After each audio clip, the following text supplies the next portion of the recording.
la terraza, ay, ay, ay. Emisora La Terraza, cuarta temporada. A la terraza, ay, ay, ay. Ay, ay, ay, ay, ay. Emisora La Terraza. Bienvenidos una vez más a esta temporada, cuarta temporada de La Terraza. Hoy con este panorama hermoso, divino, desde una terraza de Ciudad Bolívar, estamos en Del Tanque con una señora que nos viene a contar una historia de Ciudad Bolívar desde su perspectiva. El día de hoy tenemos a la señora Margarita. Muy buenas tardes, mi nombre es Margarita Ramírez, encantada de poder compartir todas mis experiencias con esta localidad. Bueno, señora Margarita, la invito a que se siente el día de hoy. Gracias. Cuénteme, su merced, ¿quién es y qué hace aquí el día de hoy? Soy Margarita Ramírez, estoy aquí para compartir mis experiencias desde los años 80 en los cuales llegué a esta localidad. Listo, su merced me cuenta que llegó acá en los años 80. ¿Cómo llega acá? ¿A raíz de que llega de una decisión familiar, de violencia y desde dónde llega? A ver, yo nací en el Quindío, de allá nos desplazamos a raíz de la violencia, donde pues era terrible porque amanecíamos con 10, 20 casas quemadas y la gente pues, las balas intercambiaban, entonces pues nos veíamos imposible seguir viviendo allí. O sea, en ese tiempo era la guerra entre los godos y los liberales, ¿cierto? Exacto. Listo. Entonces amanecen quemadas las casas y a raíz de eso Nos ustedes... desplazamos a Huila y allí viví parte de mi primera infancia, luego pues estudié en Popayán y luego me vine aquí a Bogotá. Ok. ¿Y cómo llegan a Ciudad Bolívar? En los años 80 llegó a Ciudad Bolívar motivada por un sobrinito al cual yo estaba cuidando y la mamá se me lo trajo, entonces me vine tras él y por eso llegué acá. Ah, ok. ¿Y llega a qué parte de Ciudad Bolívar llega? Yo llego a Ciudad Bolívar, al barrio La Estrella, en un sitio que llaman el sector La Fortuna, que era totalmente un barrio pelado, sin nada de casas. Allí empezamos con Paroy y por ahí con sino, tablas, mezclado entre todo esto para poder construir el espacio donde íbamos a vivir. Ok, y llegan allá y bueno, me dice que pelado, totalmente pelado. No, o sea, no tenían luz, no tenían agua. Total. ¿Y cómo empiezan a solicitar ese tipo de servicios en donde su merced vivía? Pues viendo la necesidad del agua, que era lo principal, se colocaron las mangueras domiciliarias y ahí en mi casa se colocó un grifo y allí llegaba la gente a tomar el agua, que era una completa pelea con la gente, y a veces incluso llegaban a defecar ahí en el tanque en donde se recogía el agua. Ay, un poco compleja esa situación. ¿Y cómo hacen para que de pronto organizarse entre ustedes los vecinos para poder distribuir esa agua? Sí, pues ahí con los vecinos conformamos el comité con el cual pues ya empezamos como a mirar un poco cómo se organizaban, lo de la luz también, porque eso pues motivaba que mucha gente al colgarse se pudieran afectar por los choques eléctricos. Algunos quedaban con algunos problemas, otros hasta se morían porque pues, es bastante aterrador. Claro, y sin seguridad para subirse por allá. Bueno, en ese transcurso entonces entiendo yo que su merced empieza a ser madre comunitaria. ¿Cómo empieza ese proceso? Años, eso fue muchos años después, porque luego vino la consecución de las escuelas para la educación, en donde eran los vagones en la parte de la guardería y la escuela amarilla. Entonces pues nos tocaba mirar cómo ampliábamos también, porque era mucha la gente, pocos los niños que entraban también a estudiar, mucha la población de jóvenes que quedaban sin estudio. Y en un lote que había ya los vendedores piratas habían dividido en 42 lotes, allí se construyó la iglesia y el CODES. Hoy actualmente es donde se dicta el bachillerato.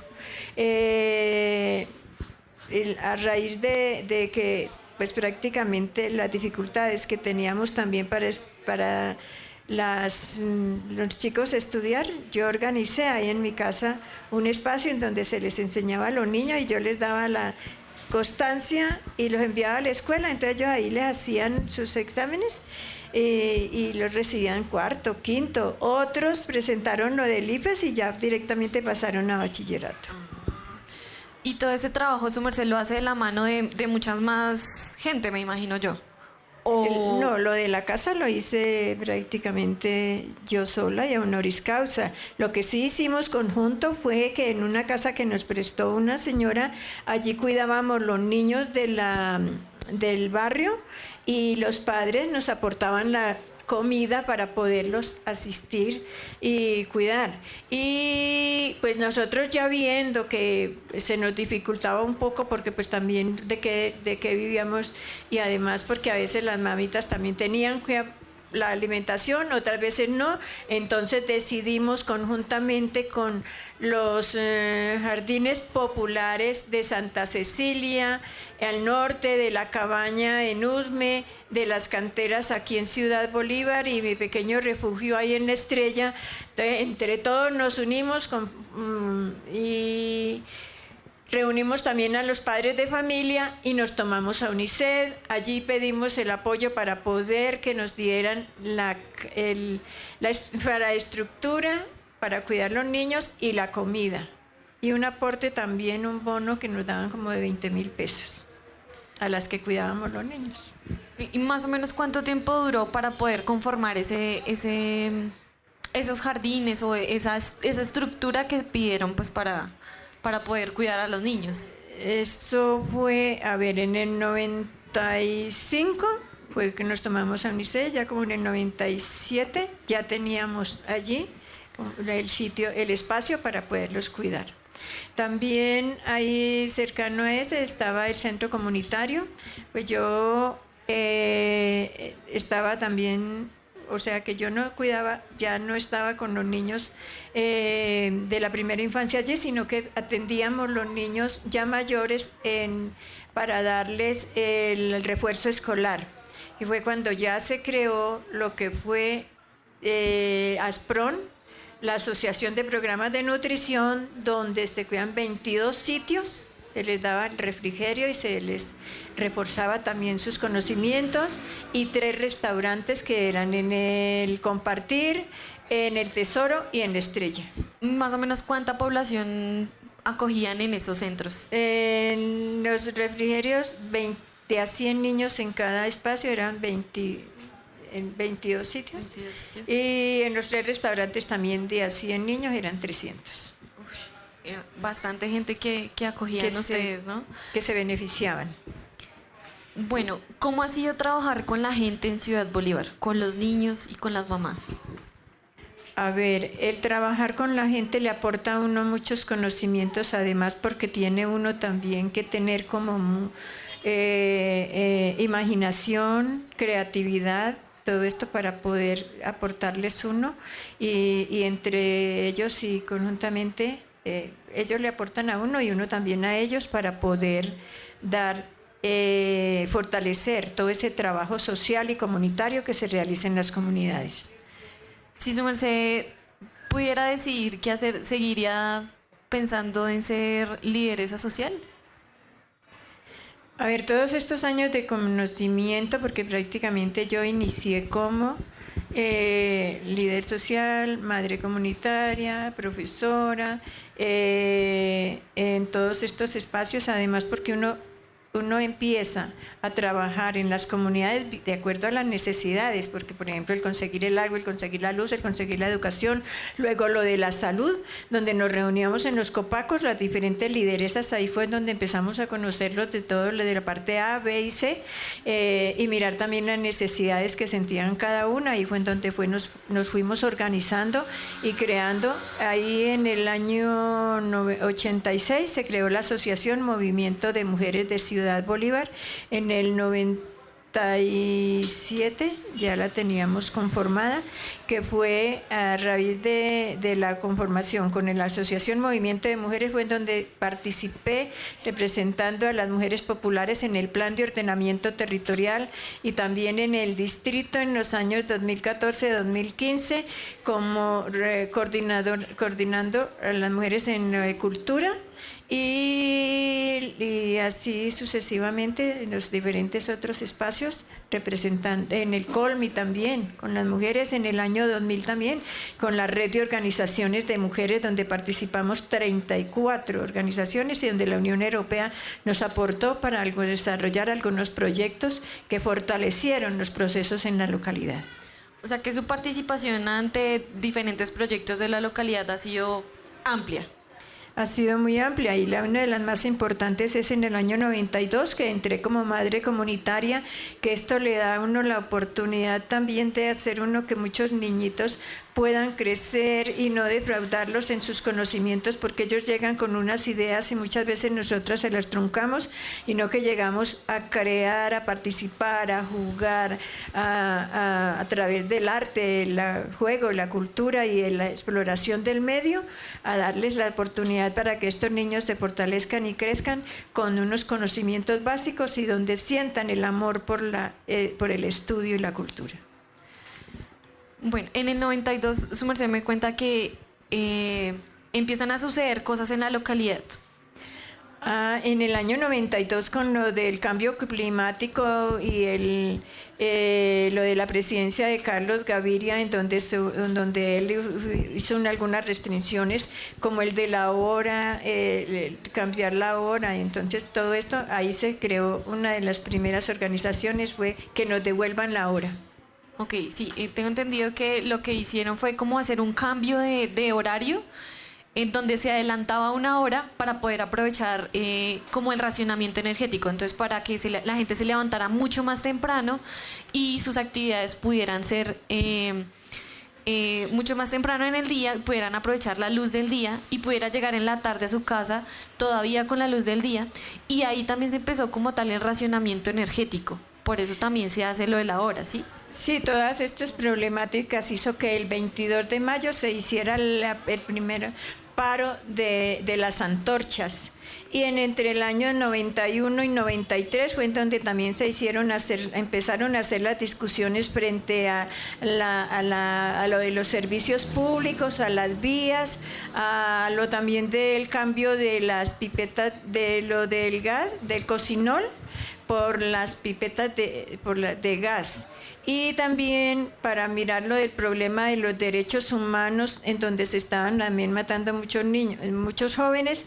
Los tres primeros lo manejaban las juntas de acción comunal y la última la hacía la coordinadora de la defensa de los jóvenes, en donde se hizo en julio, se hizo el primer foro por los derechos de los jóvenes para que la vida siga siendo joven. Listo, entonces ahí empezamos como un recuento. Entonces la gente venía molesta porque les estaban haciendo racionamiento por el tema energético. Así como nosotros tuvimos racionamiento de agua, hace 30 años tuvimos racionamiento energético, que probablemente hoy va a pasar. Entonces, tuvimos un racionamiento energético, había matanzas de jóvenes, había violación de los derechos humanos. No habían servicios, no habían carreteras, no había una vía digna en Ciudad Bolívar. Entonces la gente molesta por ese tipo de cosas, se reúne. Más o menos, ¿cuánta gente se reúne para empezar el paro cívico del 1993 en Ciudad Bolívar? 15.000 personas prácticamente participaron en lo que fue la marcha de las antorchas. Ya luego en la participación con lo del paro, pues, se unieron las juntas de acción comunal, los comités cívicos, las mujeres, madres comunitarias, también los vendedores ambulantes, también mucha gente de las tiendas, todo el mundo. Eso fue muy importante porque todos estaban en pro de la necesidad de mejorar la situación en la localidad a través de un paro cívico Además porque el 22 de junio del 93, el joven Roy Mora Rubio fue muerto ahí en la avenida Boyacá por un sargento mayor Luis y el sargento menor José Mena. Y entonces debido a esto también empezó la gente a organizarse y a mirar cómo creaban las diferentes instancias para mirar cómo se iba a mejorar la situación en la localidad, de discusión y de mirar, de discusión y aprobación de algunas acciones que se iban a hacer en torno a mejorar la situación en la localidad. Ok, tengo entendido que este paro duró 5 días y venía enmarcado por unas 7 plagas. Su merced me podría comentar las 7 plagas que en ese momento ellos lo tomaron como una alegoría bíblica, pues por todo lo que pasó en Egipto en ese tiempo, del tema de las plagas, y ellos hicieron la alegoría con toda la situación que pasaba en ese momento acá en Ciudad Bolívar. Las 7 plagas que atacan a Ciudad Bolívar hacían referencia primero a un gobierno en tinieblas, cuestionando los malos manejos del sector eléctrico que habían llevado al racionamiento energético. El segundo fue el abandono de las vías y el transporte. Y el tercero, que no había inversión social. El cuarto, como Alibaba Caicedo y sus 40 ladrones, que cuestionando todo esto de la corrupción. El quinto fue la politiquería de todos los que de la JAL, y debatiendo el clientelismo de las promesas de la centralización y demora en la demora participativa. El otro era la apertura económica, reforma laboral y privatizaciones referente al modelo neoliberal en el país. Y el séptimo, en nuestros barrios crece el hambre, el desempleo y el costo de la vida. Ok, entonces tenemos esos 7 pilares que ellos tomaron para poder defender como el paro, las ideas del paro. En ese momento, ¿cuáles vías fueron las que se bloquearon? Se bloquearon a las 4 de la mañana. Lo que avisaban de que ya era la hora cero para poder iniciar el paro eran los cohetes, esos voladores. Entonces unos, por ejemplo, en la parte A sonaba el volador, aquí en la parte C, en la parte B también, y en la parte C. Entonces ya decíamos, porque ya todos estaban listos, entonces ya salíamos los de la parte del Tesoro, los de aquí de Jerusalén también salían, y se bloqueaban las vías de la parte sur, la avenida del sur, la avenida Boyacá, la avenida que sale aquí por lo de la Candelaria y la de acá en el ensueño, esa es la avenida La Gaitán Cortés. Bueno, y su merced, ¿qué participación tuvo en ese paro? Ahí en la participación que como hacíamos era la de apoyar para poder preparar los alimentos para darle a la gente que estaba participando en el paro, y además también cuando nosotros salíamos 4 o 5 de la mañana ayudar a echar las tachuelas con las cuales se impedía que los carros subieran.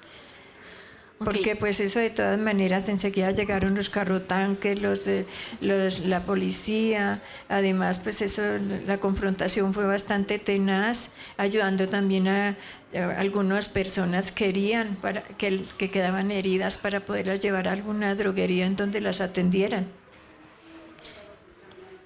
Y de ese paro, las exigencias que habían, ¿sí se cumplieron esas exigencias o se demoraron o...? Sí, parte de todos los que se pidió también se logró, además porque también había el problema de los extractos. Usted podía llegar aquí en este barrio extracto 1 y cerca a la casa por el otro, y es que un extracto 4 o 5. Entonces no era justo, entonces para poder que los unificaran. Ok, tengo entendido. Y en este paro surgió también el tema de la educación, de cómo los jóvenes de Ciudad Bolívar no tenían acceso a una educación gratuita. Entonces, precisamente en ese paro surgió que una universidad, ¿sí? La Universidad del Distrito, en ese momento se fundó o se creó la Facultad Tecnológica de la Universidad Distrital, que como lo vimos en un capítulo anterior, don Lázaro nos contaba que inició en la casona de Simón Bolívar, que así le llamaban. También ese paro hace parte pues de esa memoria de donde se puede ver que la construcción de todo este paro, pues el resultado fue, pues primero la creación de la universidad, de que se pudiera tener una educación gratuita y de calidad para la gente habitante de Ciudad Bolívar. Actualmente, si uno como habitante del territorio quiere entrar a la universidad, tiene más privilegios o tiene más puntuación por ser de Ciudad Bolívar, por ser de un colegio público. Entonces también eso es una ganancia que se vivió como tal en este paro. ¿Qué otras? Una de las apuestas en nuestra localidad fue cómo iniciamos nosotros con el servicio de la bienestarina, porque nos tocaba traerla desde el cielo de las cometas, hoy Alejandría, hasta los diferentes barrios. Por ejemplo, yo lo llevaba al barrio La Estrella, otros lo llevaban a Caseteja y otros a Mochuelo. Casi todas las mujeres nos tocaba, a mí por ejemplo me tocaba al hombro, y llevarlo y distribuirlo a los abuelos, y también para poderlo preparar y llevarlos a las escuelas para que los niños tuvieran una alimentación, un apoyo frente a su alimentación nutricional. Listo. Actualmente su merced, bueno, mirando a la línea de tiempo, su merced ha trabajado como tal en el tema comunitario, con los niños, con las madres. Actualmente su merced, ¿en qué está colaborando con la comunidad? Actualmente con la comunidad tengo un grupo de mujeres a las cuales se les está dictando tejidos en la casa los días jueves de 2 a 4. También a través de la cultura estoy aportando el conocimiento de los diferentes logros que se han hecho en la localidad y los diferentes esfuerzos que hemos hecho todas las mujeres como Ecos de la Loma. En la presentación Ecos de la Loma mostramos todo el proceso como madres comunitarias, como campesinas, como lideresas, las personas que también han hecho parte para ayudar a conformar lo de los barrios subnormales, los barrios de invasión, también como a través de la cultura también reconociendo también los procesos de los roles que desarrollan las mujeres también en la localidad, con algunos, por ejemplo, en las Lobas. También estamos haciendo una exposición ahorita en los monólogos, haciendo reconocimiento también a algunas de las acciones que han hecho las mujeres para poder avanzar y poder fortalecer el trabajo, no solo a nivel del distrito ni a nivel local ni distrital, sino a nivel del mundo, como es el que se va a hacer con la de Gracia Dadle, que es una escritora que también logró salir adelante a través de muchas persecuciones, pero que logró ganar el premio Nobel a nivel de, ella fue una escritora en Italia, a nivel del mundial. Muchas gracias a la señora Margarita por ahora. Dejamos hasta acá nuestra conversación. Vamos a hacer una pequeña pausa, a ver si nos encontramos con la subestación, que en este momento se encuentra en el Tanque Laguna.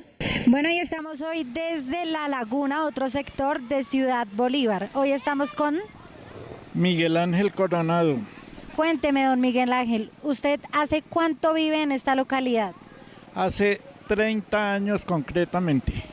30 años. ¿Y su merced tiene recuerdos de cómo era esta localidad hace 30 años? ¿Que nos pueda contar un poquito? Sí, claro, bastante recuerdos tengo porque aquí cuando yo llegué a este barrio era el cuento de barrio.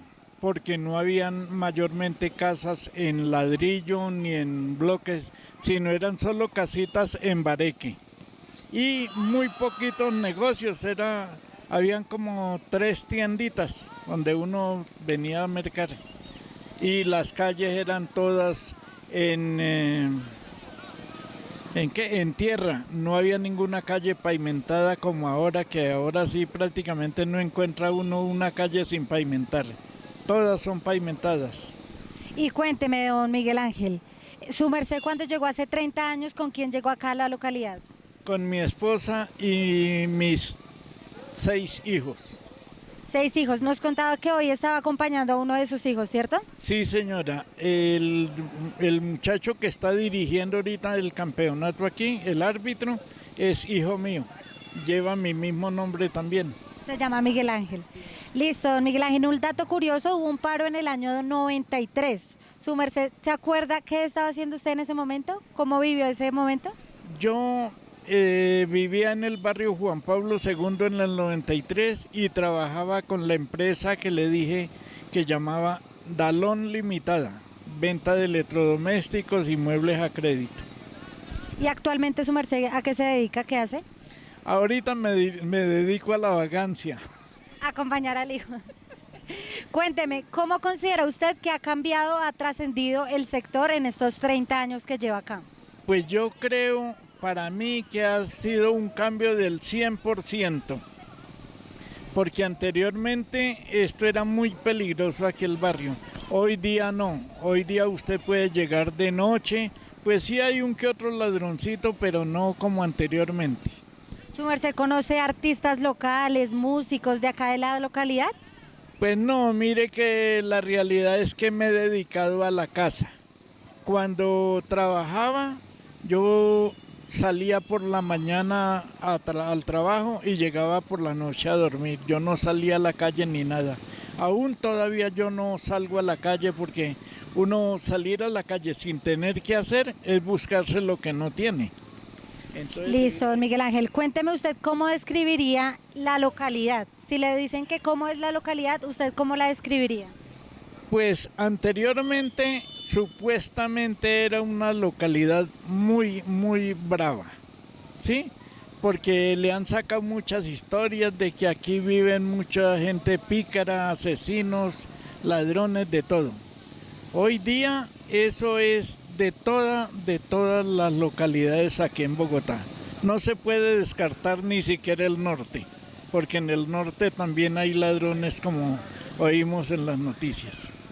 Listo, don Miguel Ángel, le contamos que la emisora La Terraza lo que busca es impulsar a nuevos artistas, músicos, deportistas. Entonces quiero que le haga una invitación a que nos sigan la transmisión para que se enteren de todas las entrevistas. Eso sí, yo le hago una invitación a todo lo que es la localidad Ciudad Bolívar y a las demás localidades, porque de esta manera se difunde el deporte lo más que se puede. De los artistas, pues ojalá estén oyendo para que busquen La Terraza.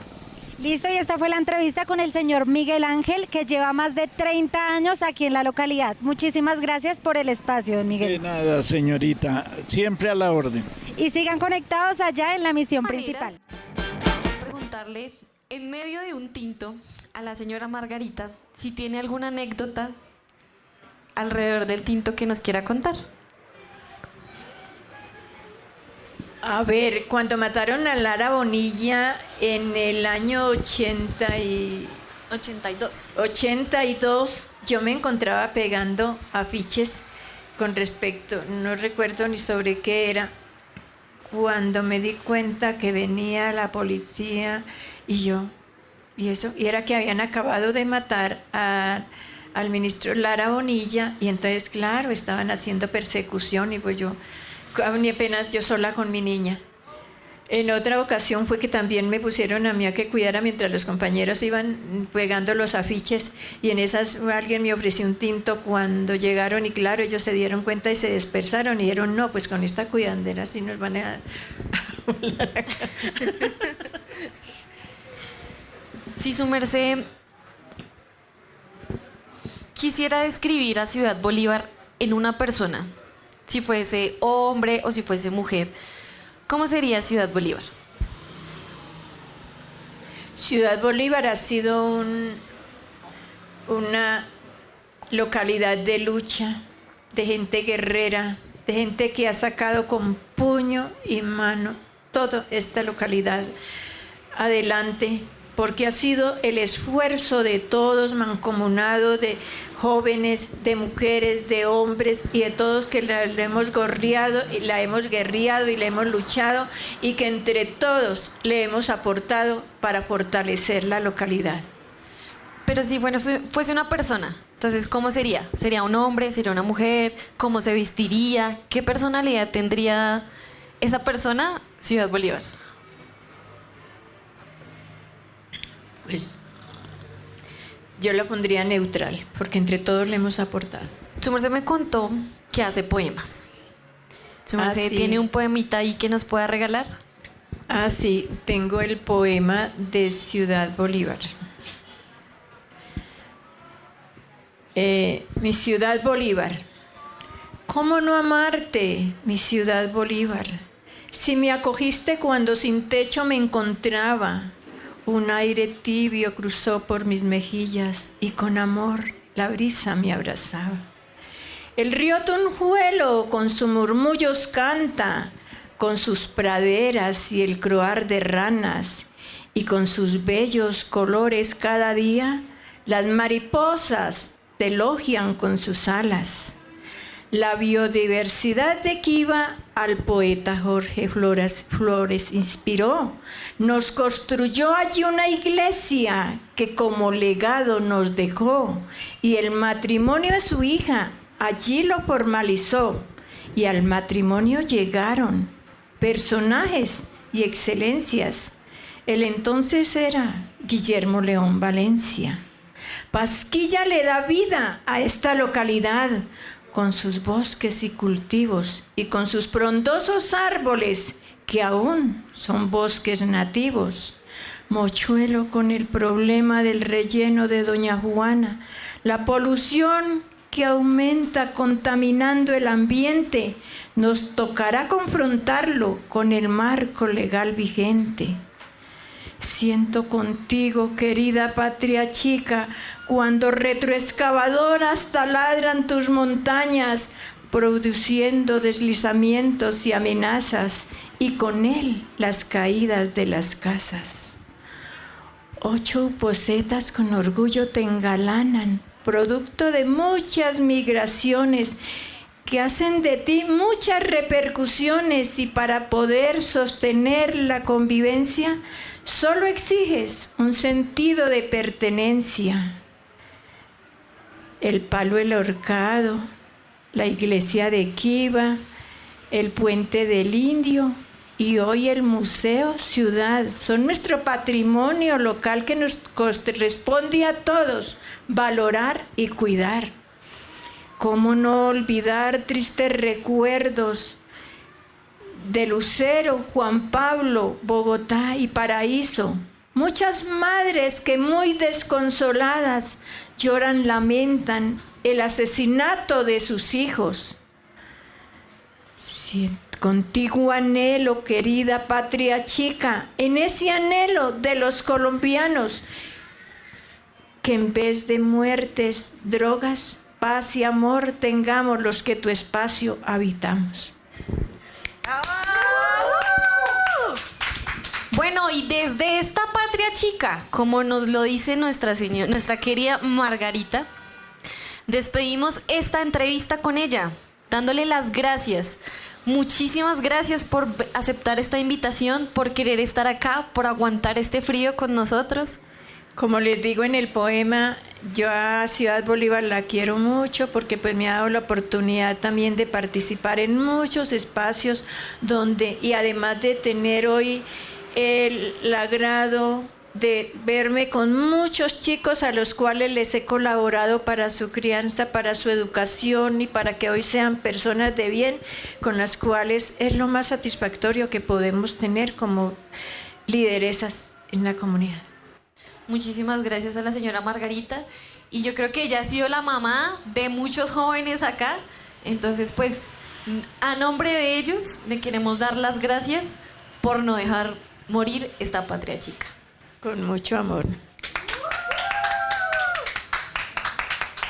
A la terraza, ay, ay, ay. Emisora La Terraza, cuarta temporada. A la terraza, ay, ay, ay. Ay, ay, ay, ay, ay. Emisora La Terraza.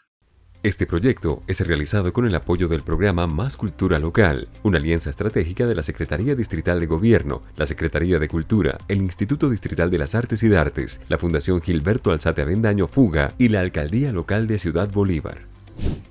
Aquí sí pasa. Bogotá, mi ciudad, mi casa. Alcaldía Mayor de Bogotá.